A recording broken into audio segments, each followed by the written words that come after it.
नमः हरे हराय नमः।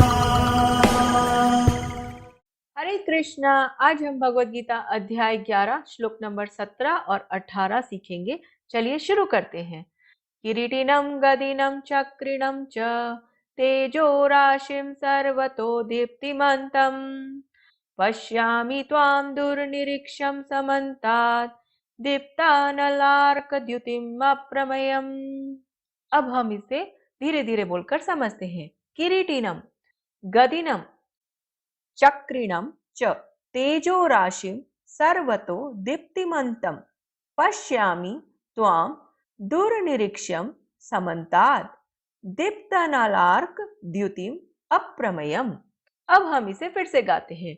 किरीटिनं गदिनं चक्रिणं च तेजो राशिं सर्वतो दीप्तिमन्तं पश्यामि त्वां दुर्निरीक्ष्यं समन्तात् दीप्तानलार्कद्युतिम् अप्रमेयम्। अब हम समझते हैं अर्जुन इस श्लोक में भगवान से क्या कह रहे हैं। आपके रूप को उसके चकाचौंध तेज के कारण देख पाना कठिन है, क्योंकि वह प्रज्वलित अग्नि की भांति अथवा सूर्य के अपार प्रकाश की भांति चारों ओर फैल रहा है। तो भी मैं इस तेजोमय रूप को सर्वत्र देख रहा हूँ, जो अनेक मुकुटों, गदाओं तथा चक्रों से विभूषित है। हरे कृष्णा। चलिए अब हम अध्याय 11 श्लोक नंबर 18 सीखते हैं। चलिए शुरू करते हैं। त्वम् अक्षरं परमं विदितव्यं त्वमस्य विश्वस्य परं निधानम् त्वम् अव्यय शाश्वत धर्मगोप्ता सनातनस्त्वं पुरुषो मतो मे। अब हम इसे धीरे धीरे बोलकर समझते हैं। त्वम् अक्षरं परमं वेदितव्यं त्वमस्य विश्वस्य परं निधानम् त्वम् अव्यय शाश्वत धर्मगोप्ता सनातनस्त्वं पुरुषो मतो मे। अब हम इसे फिर से गाते हैं।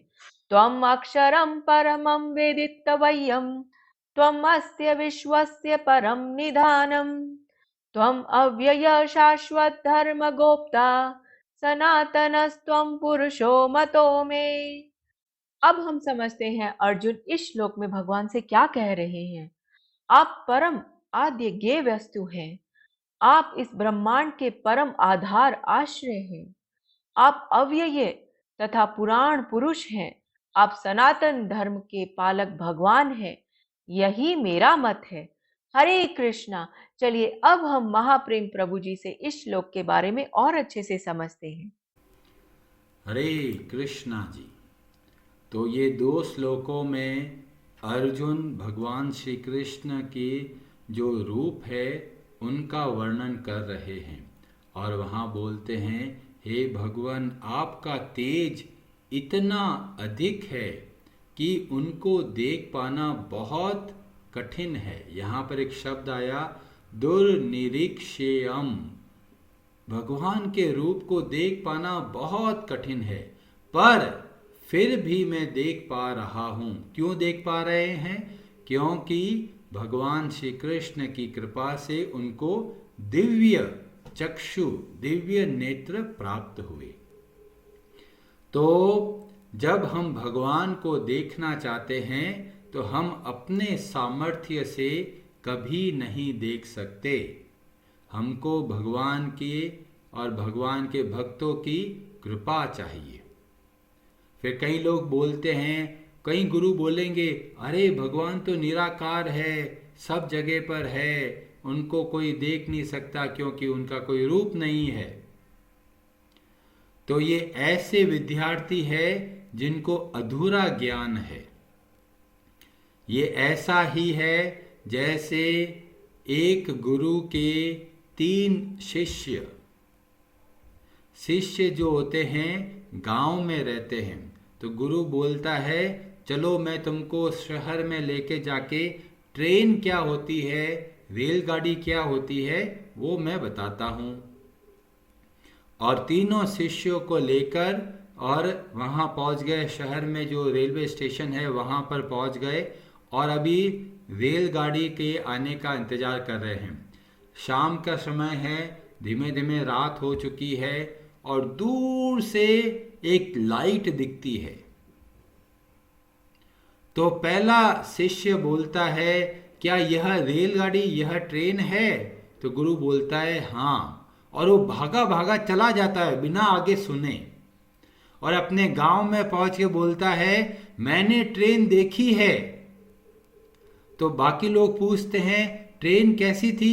कि बस एक ट्रेन दूर से दिख रहा था, बहुत सारी लाइट है। उधर अभी रेलवे स्टेशन पर दो शिष्य और गुरु खड़े हैं, और दूसरा शिष्य देखता है वो वहां से कुछ दिख रहा है, गोल गोल दिख रहा है, और एक तेज रोशनी है, और वो भागा भागा वापस गांव चला जाता है बिना पूरा सुने हुए।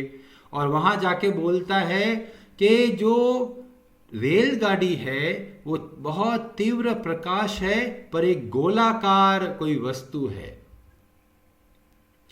तीसरा शिष्य रेलवे स्टेशन पे वहीं खड़ा है, और गुरु बोलते हैं कि यहाँ पर और सब्र करो। धीमे धीमे ट्रेन आ जाती है स्टेशन पर, और देखते हैं कि एक रोशनी वाला जो आगे की लाइट है गोल है, पर वो बहुत बड़ी ट्रेन है, उसमें बहुत सारे लोग बैठे हैं, कोई उतर रहा है, कोई चढ़ रहा है। और फिर वो शिष्य कहता है अब मैं जाऊं वापस अपने गांव? तब गुरु बोलता है हाँ, अब आप वापस अपने गांव जा सकते हो। और तीसरा शिष्य गांव पहुंचता है तो वो बोलता है मैंने भी ट्रेन देखी, और फिर बताता है बहुत तेज प्रकाश है, गोलाकार है, पर वो ऐसी ट्रेन है जिसमें बहुत सारे लोग बैठते हैं, बहुत सारे लोग आते जाते हैं। तो तीनों ने ट्रेन के बारे में बताया, पर तीनों ने अपने हिसाब से बताया। एक जना बोला बस तेज रोशनी है और कुछ नहीं है, दूसरा बोला तेज रोशनी है पर गोल है, तीसरा बोलता है तेज रोशनी है, गोल है, और वह ऐसी ट्रेन है जिसमें बहुत सारे लोग आते जाते हैं। तो एक ही बात को अलग अलग लोगों ने अलग अलग तरह से लिया। तो पूर्ण ज्ञान क्या होता है? जो हमें श्रीमद् भागवतम बोलते हैं कि भगवान के 3 तत्व है, जो इसको पहले बोलते हैं ब्रह्म। ब्रह्म का मतलब है सर्वत्र ज्योति, प्रकाशमय, जिसको बोलते हैं ब्रह्म ज्योति। दूसरा तत्व कहलाता है परमात्मा, जो कि हृदय में चतुर्भुज रूप में विराजमान होते हैं। और तीसरे होते हैं भगवान, जो अपने गोलोक वृंदावन में नित्य निवास करते हैं। तो जब हम श्रीमद् भागवतम के इस श्लोक को देखते हैं तो हमें पता चलता है अगर हमें भगवान को समझना है तो उनका पूरा तत्व समझना जरूरी है। नहीं तो लोग केवल ब्रह्म ज्योति समझेंगे और बोलेंगे भगवान तो निराकार है। क्यों? क्योंकि उन्होंने शास्त्रों का अध्ययन भगवान के भक्तों के संग में नहीं किया, और इसीलिए वे ऐसा बोलते हैं कि भगवान तो निराकार है। पर यहाँ पर अर्जुन क्या बोलते हैं? दुर्निरीक्ष्यम, भगवान आपको देख पाना बहुत कठिन है। और जो लोग नहीं देख पाते वो बोलते हैं जी भगवान क्या है, वो तो एक ज्योति है, बस एक प्रकाश है और कुछ नहीं है। कई लोग बोलेंगे जब हम लोग ध्यान करते हैं तो हमें बहुत तीव्र प्रकाश का अनुभव होता है। तो समझ लीजिए ये ऐसे व्यक्ति है जिनको अधूरा ज्ञान है, क्योंकि प्रकाश कहाँ से आ रहा है ये उनको पता नहीं चलेगा। पर जब हम भगवान की भक्ति करते हैं भक्तों के संग में, तब हमें भगवान के साक्षात दर्शन हो सकते हैं। अब दर्शन हो रहे हैं, और अर्जुन को भगवत गीता का ज्ञान कैसे समझ में आया वह अपने शब्दों में बता रहे। ऐसा नहीं है कि अर्जुन ने भगवत गीता सुनी और बोलता ठीक है जी मैं देवी माता की भी पूजा कर लूंगा, सूर्य देव की भी पूजा कर लूंगा, कुल देवता की भी पूजा कर लूंगा, क्या फर्क पड़ता है, सब एक ही तो है। यहाँ पर अर्जुन अपना मत रखते हैं कि उन्होंने भगवत गीता से क्या सीखा है, और वो बोलते हैं त्वम अक्षरम परमम वेदितव्यम, आप ही वो जानने योग्य परम आदि पुरुष हैं। और अर्जुन केवल ऐसे ही नहीं बोल रहे, हमारे उपनिषद में भी ऐसा वर्णन मिलता है। हमारे जो 108 उपनिषद है उसमें एक बहुत महत्वपूर्ण उपनिषद है जिसको बोलते हैं गोपाल तापनी उपनिषद। और वहां पर वर्णन आता है ओम सच्चिदानंद रूपाय कृष्णाय अक्लिष्ट कारिणे नमो वेदांत वेद्याय गुरुवे बुद्धि साक्षिणे। इतना जबरदस्त श्लोक है जिसमें सारे के सारे हमारे मन के द्वंद्व है उसको दूर कर देता है। पहला श्लोक का जो पहला पाठ है उसी में बोला गया ओम सच्चिदानंद रूपाय, उनका रूप है और वो रूप कैसा है, सत्य चित्त और आनंदमय है। और फिर बताया गया नमो वेदांत वेद्याय, समस्त वेदों से हमको किसको जानना है, भगवान श्री कृष्ण को। अगर बहुत सारे पुराण बहुत सारे उपनिषद पढ़ते हैं और भगवान श्री कृष्ण को नहीं समझे, इसका मतलब है उन्होंने अच्छे से अध्ययन नहीं किया है। शिव पुराण भी पढ़ेंगे तो भी हमको भगवान श्री कृष्ण को ही समझना है। क्यों? क्योंकि यहां पर बोला गया नमो वेदांत वेद्याय, समस्त वेदों से समस्त पुराणों से हमें भगवान श्री कृष्ण को समझना है। और कोई जो शास्त्रों को अच्छे से अध्ययन नहीं करते वही लोग ऐसा बोलते हैं, अरे भगवान शिव की पूजा करो वो सबसे बड़े हैं। कोई बोलेगा अरे छोड़ो देवी माँ की पूजा करेंगे वो सबसे बड़ी है। देवी भागवत ऐसा बोलता है, शिव पुराण ऐसा बोलता है, स्कंद पुराण ऐसा बोलता है। पर जब हम शास्त्रों को अच्छे से अध्ययन करते हैं तो हमें पता चलता है कि भगवान श्री कृष्ण ही वे परम जानने योग्य है। यहाँ पर बोला गया त्वम अक्षरम परमम वेदितव्यम, त्वम अस्य विश्वस्य परम निधानम, त्वम अव्ययः शाश्वत धर्म गोप्ता सनातनस्त्वम पुरुषो मतो में।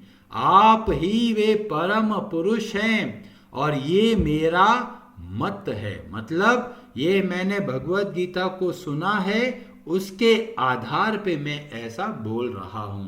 और पहले भी ऐसा बोला जब अर्जुन ने 10वें अध्याय में बोला था परमम ब्रह्म परम धामम पवित्रम परमम भवान, आप ही वे परम ब्रह्म है।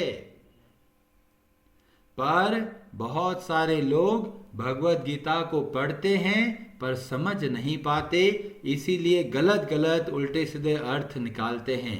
हमें उनसे सीखना है जो सर्वप्रथम शिष्य है भगवत गीता के, और वो कौन है, अर्जुन।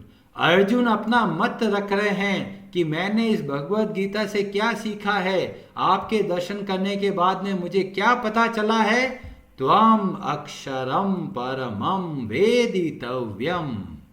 और इसलिए हम जब भगवत गीता का अध्ययन करें तो इतनी सावधानी से करें कि हमें सब कुछ बारे में स्पष्ट रूप से समझ में आए कि वास्तव में भगवान कौन है। हरे कृष्णा जी, आप सबका बहुत बहुत धन्यवाद। हरे हरे नमः।